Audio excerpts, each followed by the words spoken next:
तो इस कहानी के शुरू में हमें एक अंधेरा जंगल दिखाया जाता है जहाँ एक बच्चा भाग रहा था, किसी से डर कर या किसी से बचकर। सीन कट होता है और हमें इसी जंगल के दरमियान से गुजरती एक सड़क पर एक रेड बस दिखाई जाती है। थोड़ी ही आगे जाने पर इस बस को एक दरख्त की वजह से अपना रास्ता ब्लॉक मिलता है, इसलिए इस बस ने एक दूसरा रूट ले लिया। ये जाने बगैर कि आगे कोई खतरा भी हो सकता है। वहाँ पर हम कुछ स्केलेटन भी देखते हैं और आगे जाने पर सारे दरख्त भी इर्द गिर्द से खत्म हो चुके थे। अचानक ही धुंध ने चारों तरफ से उन्हें घेर लिया था। बस में बैठे हुए बच्चे भी डर कर बाहर रोड की तरफ देखते हैं, क्योंकि एकदम से ही ड्राइवर को बस रोकनी पड़ी थी। उसने नीचे उतर के देखा तो सामने एक मरा हुआ हिरन था, जिसे वो ठिकाने लगाते ही जैसे ही पीछे मुड़ा तो एकदम से शॉक रह गया। अगले ही मिनट जब वो बस में दोबारा चढ़ा तो हमने देखा कि उसके पीछे कोई आदमी था जिसने बस ड्राइवर को गन पॉइंट पे लिया हुआ था। वो सब बच्चों को भी धमकी देकर अपनी सीट्स पर बैठने को कहता है। सभी उसकी बात मानने लगे और एकदम से इसी बस में बैठे हुए एक बच्चे को याद आया कि उसने न्यूज में इस आदमी के बारे में पढ़ा था। वो एक सीरियल किलर था और अभी कुछ ही दिन पहले जेल से भागा था। सिर्फ यही नहीं, डरा देने वाली बात ये भी थी कि ये आदमी सिर्फ टीनेजर्स को ही मारा करता था। ये कह लें कि वो एक साइकोपैथ है। इस आदमी की कहने के मुताबिक ये लोग सब करते रहे। इन्होंने अपने फोन भी विंडो से बाहर गिरा दिए और ड्राइवर अपनी बस चलाता रहा। और चलते हुए ड्राइवर ने एक और साइन बोर्ड मिस कर दिया जिस पर लिखा था कि वो एक मिलिट्री के खाली जोन की तरफ बढ़ रही है। यानी एक ऐसा एरिया जहाँ सालों पहले रिसर्च की गई थी, लेकिन अब वहाँ पर कोई इंसान नहीं रहता था। ये एक टनल थी जिसमें इस टाइम बहुत सी लाइट्स चल रही थी और इसी टनल के अंदर एकदम से उनकी बस रुक जाती है। इन्हें मालूम हुआ कि बस का इंजन खराब हो गया है। उस साइकोपैथ किलर को लगा कि ड्राइवर उसके साथ चालाकी कर रहा है, इसीलिए उसने एक बच्चे को गन पॉइंट पे ले लिया और ड्राइवर से कहा, चलो उतरो नीचे और मेरे सामने बस ठीक करो। कोई भी चालाकी करने की कोशिश की तो मैं इस बच्चे को मार डालूंगा। इसी दौरान अचानक इस टनल की लाइट भी चली गई। ये सभी अचानक घबरा गए। एकदम से ही इस अंधेरी टनल में इन्हें खौफनाक आवाजें सुनाई देने लगी। किलर ने ड्राइवर को इशारा किया कि जाओ जाकर देखो वहाँ क्या है। ड्राइवर भी अपनी टॉर्च लेकर आगे बढ़ा। जैसे जैसे वो खूब अंधेरे की तरफ बढ़ता रहा, उसे एक साया दिखाई देने लगा। करीब जाने पे पता चला वो तो एक भयानक दिखने वाला मॉन्स्टर था। ड्राइवर ने डर के चीख मारी और उस मॉन्स्टर ने उसे चेस्ट से पकड़कर मार डाला। अंदर बस में बैठे हुए लोग ये सब कुछ देख रहे थे। वो किलर भी उस लड़की को लेकर जल्दी से बस के अंदर ही आ गया। ये लोग चिल्लाने लगे थे। किलर इन सबसे खामोश रहने को कहता है ताकि वो मॉन्स्टर इन्हें देख ना पाए, सुन ना पाए, और तेजी से बस स्टार्ट करने की कोशिश करता है। लेकिन यहाँ पर बस की चाबी नहीं थी। वो तो थी अभी तक ड्राइवर के हाथ में, जिसे वो मॉन्स्टर मार चुका था। वो इन बच्चों को काम देता है ड्राइवर के हाथ से चाबी लाने का। एक लड़की जैसे ही चाबी लाने के लिए डरते डरते ड्राइवर के पास पहुंची तो उसे देखकर वो शौक रह गई। वो मर चुका था। लड़की को यकीन नहीं आ रहा था। हमसे उसके आंसू निकलने लगे, लेकिन ये रोने का वक्त नहीं था। उसने एहतियात से ड्राइवर के हाथ से चाबी ली और बस में वापस आ गई। बस में बैठकर भी उसकी हालत अजीब थी। बाकी बच्चे जब उससे ड्राइवर के बारे में पूछते हैं तो वो नाम में सर हिला देती है, क्योंकि अब वो जिंदा नहीं रहा था। ये सुनकर ये सब बच्चे भी दुखी हो गए। यहाँ अभी किलर रजन नाम के लड़के को बस स्टार्ट करने को कहता है, लेकिन बस तो खराब थी, कैसे स्टार्ट होती। उसने धमकी देता है कि अगर तुमने बस स्टार्ट ना की तो मैं इन सबको मार दूंगा। ये लड़का भी बाकियों से काफी जोशीला था। बिना डरे वो उल्टा इस किलर से ही बहस करने लगता है और मौका पाते ही पीछे से एक बच्चा उसे धक्का दे देता है। वो नीचे गिरा तो रजी ने एकदम से उसके हाथ से गन छीन ली और फिर उसी के ऊपर पॉइंट कर दी। ये देखकर वो किलर हंसने लगा और उसने बोला, तुम नहीं मुझे मार सकती। अरे मारने के लिए बहुत हिम्मत चाहिए होती है जो तुम्हारे में नहीं। इससे पहले कि ये बच्चा कुछ करता, एकदम से इस बस की छत से इन्हें आवाज आती है। इस आवाज ने सबको डिस्ट्रैक्ट कर दिया और किलर ने दोबारा अपनी गन उनसे छीन ली। अब बस के ऊपर से आने वाली आवाजें भी बढ़ चुकी थी, जिसकी वजह से ये सारे बच्चे डर जाते हैं और गुस्से में किलर बस से उतरता है और चिल्लाने लगता है, जो भी हो अंधेरे से बाहर निकलो, मेरा सामना करो। वो यही सब कह रहा था कि एकदम से उसकी बोलती ही बंद हो गई। उसके चेहरे पे अजीब खौफ से भरी मुस्कुराहट आई और एकदम से किसी ने उसके ऊपर हमला कर दिया।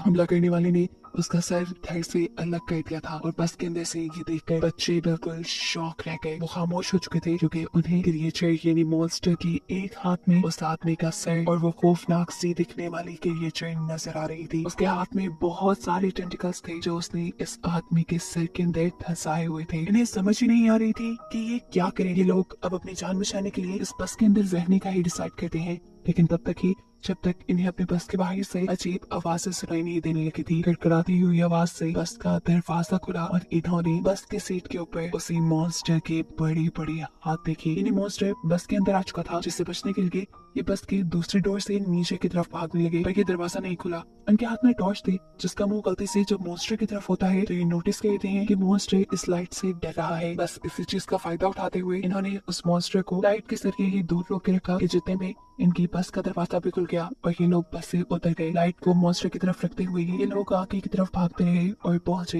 एक बंकर के अंदर। इस बंकर के अंदर एक रूम भी था जिसपे इस पूरी जगह का एक मैप बना हुआ था, जिस देखकर ये पता चलाते हैं कि ये एक मिलिट्री बेस है और अगर ये एक मिलिट्री बेस थी तो यहाँ पर लाइट भी हो सकती थी और कंट्रोल पैनल भी हो सकता था। और अगर इन्हें उस मॉन्स्टर से बचे रहना था तो किसी तरह इन्हें वो कंट्रोल पैनल ऑन करना था जिससे यहाँ की लाइट्स चल जाए और वो मॉन्स्टर इनसे दूर रहे और फाइनली ये लोग बच के जा पाए। ये लोग कंट्रोल पैनल को ढूंढकर उसे ऑन करने का डिसाइड करते हैं। मैप को रखकर ये एक पूरा प्लान बनाते हैं और सोचते हैं कि आखिर कहाँ पर वो कंट्रोल पैनल हो सकता है। नोलन और उसका साथी पावर पॉइंट को ढूंढने के लिए चले जाते हैं, जबकि यहाँ पे बैठे हुए ये तीनों अजीबोगरीब तरीके से अपना टाइम पास कर रहे थे। अब कोई नहीं इन दोनों लड़कों से कहती है मुझे वॉशरूम जाना है। अकेले वो जा नहीं सकती थी क्योंकि उसे डर लग रहा था, इसीलिए रेजी उसके साथ चला गया। रेजी उसे बातों में तंग किया जा रहा था, इसीलिए अब क्वीनी उसे कोई जवाब नहीं दे रही थी। काफी देर हो गई, क्वीनी उसकी तरफ जब मुड़ी नहीं तो उसे कुछ अजीब लगा, इसलिए फाइनली उसने पीछे मुड़कर देखा तो वहाँ क्वीनी थी ही नहीं। उसके तो होश ही उड़ गए। जोर जोर से चिल्लाते हुए वो यहाँ वहाँ क्वीनी को ढूंढने लगा। उसके दूसरे दोस्त को भी ये बात पता चल गई कि क्वीनी गायब है। ये लोग इस पूरे एरिया में क्वीनी को ढूंढने लगे और आखिर एक ऐसी जगह पहुंचे जहाँ इन्हें क्वीनी दिख गई। लेकिन इस वक्त क्वीनी के ऊपर एक मॉन्स्टर था, एक भयानक मॉन्स्टर जो बस क्वीनी को गर्दन पे काट कर खाने वाला था। क्वीनी की अपनी हालत तो जैसे बेहोशों की तरह हो गई थी। यहाँ पर रेजी उस मॉन्स्टर को फायर दिखाकर उसे डिस्ट्रैक्ट करता है, जबकि उसका दूसरा दोस्त उसके नीचे से क्वीनी को निकालने में कामयाब हो गया। क्वीनी और वो दोनों तेजी से आगे की तरफ बचकर भागने लग जाते हैं। ये सोचे बगैर कि रेजी तो उनके पीछे है ही नहीं। असल में लड़की के हाथ से मिसाल इस मॉन्स्टर ने गिरा दी थी और वो नीचे पानी में गिर कर बुझ गई और अब मॉन्स्टर बस उसके ऊपर हमला करने ही वाला था। उसके मुंह से अजीब सी चीजें निकल कर रेजी के मुंह पे गिर जाती हैं और ये खून था। क्वीनी और उसके दोस्त ने आखिर जब रेजी को देखा तो उनके होश ही उड़ गए। ये लोग तो अब कुछ कर भी नहीं सकते थे और इससे पहले कि ये मॉन्स्टर रेजी को खा जाता एकदम से यहाँ लाइट आ जाती है, जिसकी वजह से मॉन्स्टर डर कर रेजी को छोड़कर चला जाता है और ये लोग समझ जाते हैं कि इनके दोस्तों को आखिर जनरेटर मिल ही गया। यहाँ नोलन और उसके साथी जिन्होंने ये जनरेटर ढूंढकर ऑन किया था उन्हें ही पास में एक कमरा मिला जिसमें एक डेड बॉडी पड़ी हुई थी और साथ ही बहुत सारी पिक्चर और नोट्स भी थे। इन नोट्स में सिर्फ इसी क्रिएचर के बारे में इंफॉर्मेशन थी। ऐसा लग रहा था कि जैसे किसी ने इस क्रिएचर के ऊपर बहुत रिसर्च की है और फिर जैसे वो इसको मारने में कामयाब नहीं हो पाया। खैर ये सब पढ़ना इनका पॉइंट नहीं था। इनका पॉइंट था कि ये जल्द ही सेफली इस कार से निकल जाए, इसीलिए ये पीछे की तरफ मुड़ते हैं तो इन्हें दूर से एक अजीब सा शैडो दिखाई देता है। ये दोनों डर गए। इन्होंने सांस तक रोक लिया क्योंकि आने वाला मॉन्स्टर भी हो सकता था। पर मालूम हुआ कि ये कोई मॉन्स्टर नहीं बल्कि उसके तीनों साथी थे जिनको देखकर ये खुशी से उनके पास चले गए। ये खुशी सिर्फ एक पल की थी क्योंकि अगले ही पल उन्होंने क्वीनी की गर्दन पे एक निशान देखा। वो जख्म था, बहुत गहरा जख्म जिसके अंदर से खून निकल रहा था। ये उस मॉन्स्टर के काटने की वजह से हुआ था। ऐसा भी हो सकता था कि अब क्वीनी इन्फेक्टेड होकर उस मॉन्स्टर में बदल जाए। उनमें से कहता है कि शायद हमें क्वीनी को साथ नहीं रखना चाहिए, लेकिन ये लोग ऐसा नहीं करते। ये क्वीनी को साथ ही रखते हैं। उसके साथ आगे क्या होने वाला है इस चीज की इन्फॉर्मेशन लेने के लिए ये दोबारा उसी कमरे में जाते हैं जहाँ पहले उन्हें बहुत से नोट्स मिले थे उस मॉन्स्टर के बारे में। वहाँ पड़े हुए बहुत से नोट्स में से वो एक नोटबुक उठाते हैं और उसे पढ़ना शुरू करते हैं। ये एक लड़के की कहानी थी जिसे अपनी बहन के साथ नई नई जगहों को एक्सप्लोर करना बहुत अच्छा लगता था। पर ऐसे ही ये लोग एक दिन एक्सप्लोर करते करते इस मिलिट्री बेस तक आ गए। वो लड़का जिसने ये कहानी लिखी थी वो यहाँ के मैप को गौर से देखता रहा और पीछे ही रह गया, जबकि उसकी बहन आगे आगे बढ़ती रही और एकदम से वो शॉक हो गई जैसे उसे टनल के अंदर कोई अजीब चीज नजर आई हो। पीछे जो उसका भाई खड़ा था वो जैसे ही उसकी तरफ देखता है तो बहुत देर हो चुकी थी। टनल के अंदर से चीखने चिल्लाने की आवाज आ रही थी। इससे वो खुद भी डर गया और अंदर जाकर अपनी बहन को बचाने के बजाय वो जंगल की तरफ भागने लगा ताकि वो अपनी जान बचाकर यहाँ से जा सके। ये वही सीन है जो हमने मूवी के स्टार्ट में देखा था। इस टाइम ये बच्चा तो यहाँ से चला गया, लेकिन अब उसके दिमाग में ये इंसिडेंट रह गया था। उसके दिल में ये बात रह गई थी कि उसकी लापरवाही की वजह से उसकी बहन मारी गई और अब वो उस चीज से बदला लेना चाहता था जिस चीज ने उसकी बहन को मारा था। सालों गुजरने के बावजूद भी वो कुछ नहीं भूल पाया। उसने इस मॉन्स्टर के ऊपर रिसर्च की, उसके बारे में एक चीज पता चलाई और फिर प्लान किया कि कैसे वो इस मॉन्स्टर को मार सकता है। उसने मॉन्स्टर को मारने के लिए एक मशीन तक बना डाली थी, लेकिन इससे पहले कि वो मॉन्स्टर को मार पाता उसकी बुरी किस्मत के मॉन्स्टर ने उसके यहाँ होने का पता चला लिया और उसे ही मार डाला। उसी के बनाए नोट से ये लोग ये भी पता चला पाते हैं कि वो मॉन्स्टर जिसके ऊपर हमला कर देता है या जिसका खून चख लेता है उसे मार कर ही रहता है। और अब क्वीनी के ऊपर बहुत ज्यादा खतरा था। ये लोग फैसला कहते हैं कि क्वीनी को बचाने के लिए ये लोग लड़ेंगे। उस आदमी ने जो काम शुरू किया था उसे ये लोग पूरा करेंगे। उसकी मशीन को ये लोग कंप्लीट करेंगे और उस मॉन्स्टर को मार देंगे। लेकिन क्वीनी यहाँ कहती है नहीं, मेरी वजह से कोई अपने आप को खतरे में नहीं डालेगा। लेकिन उसके सारे ही दोस्त अच्छे थे। वो कहते हैं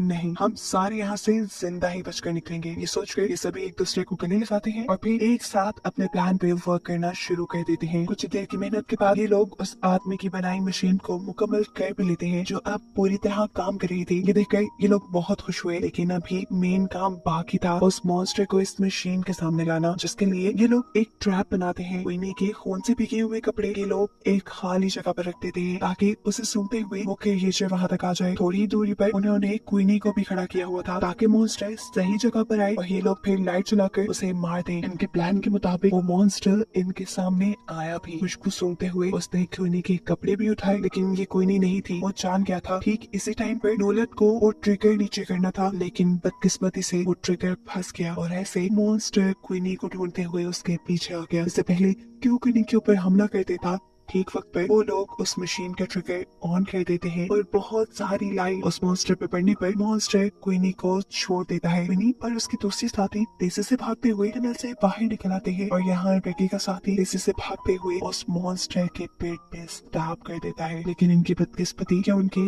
इस वार ने मॉन्स्टर का कुछ नहीं बिगाड़ा था। अब इन लोगों के पास बस यही हल था कि ये लोग अपनी जान बचा के यहाँ से भागे। हाथों में एक मशाल लिए ये लोग बाहर की तरफ भागने लगते हैं, लेकिन अब मॉन्स्टर इनके पीछे पीछे था। वो दोनों लड़कियां तो तब की टनल से बाहर निकल गई थी। टनल से बाहर निकलते ही उन्होंने सुकून का सांस लिया और पीछे देखा जहाँ अभी तक उनके दोस्त नहीं आ रहे थे और अब उनके सामने मॉन्स्टर भी खड़ा था। डर से ये लोग कांपने लगे, लेकिन मॉन्स्टर बाहर नहीं आया क्योंकि बाहर रोशनी थी। इतने में ही पीछे हम उन तीनों लड़कों को भी देखते हैं जो अब इस मॉन्स्टर के करीब आकर पीछे से उसे आग लगाकर टनल से बाहर आ गए। वो मॉन्स्टर आग में जल गया और फाइनली इनका प्लान सक्सेसफुल रहा। इन्होंने उस मॉन्स्टर को मार दिया था। इन सब की जान बच गई थी, ना सिर्फ अपने लिए, इन्होंने यहाँ आने वाले आगे सभी लोगों के लिए खतरा खत्म कर दिया था। इसीलिए ये बहुत खुश थे। कहानी के आखिरी सीन में ये बच्चे अपने ड्राइवर को याद करते हैं जिसने इनसे एक पहेली पूछी थी कि वो ऐसी क्या चीज है जो हर मुसीबत से हमें बाहर निकाल देती है। उस टाइम तो इन्हें इस पहेली का जवाब नहीं आया था, लेकिन अब ये लोग समझ गए थे कि वो चीज हिम्मत है जो किसी भी इंसान को किसी भी मुश्किल से बाहर निकाल देती है। बढ़ते हुए भी ड्राइवर इन्हें बहुत बड़ा सबक दे चुका था जो इनकी लाइफ में बहुत काम आने वाला था।